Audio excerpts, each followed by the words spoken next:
सारिके शरण्ये त्र्यम्बके गौरी नारायणी नमोऽस्तुते।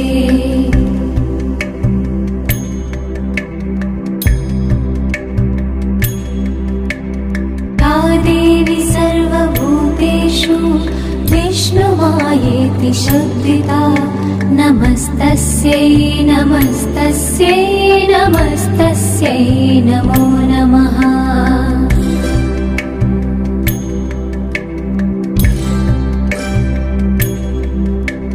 या देवी सर्वभूतेषु चेतनेत्यभिधीयते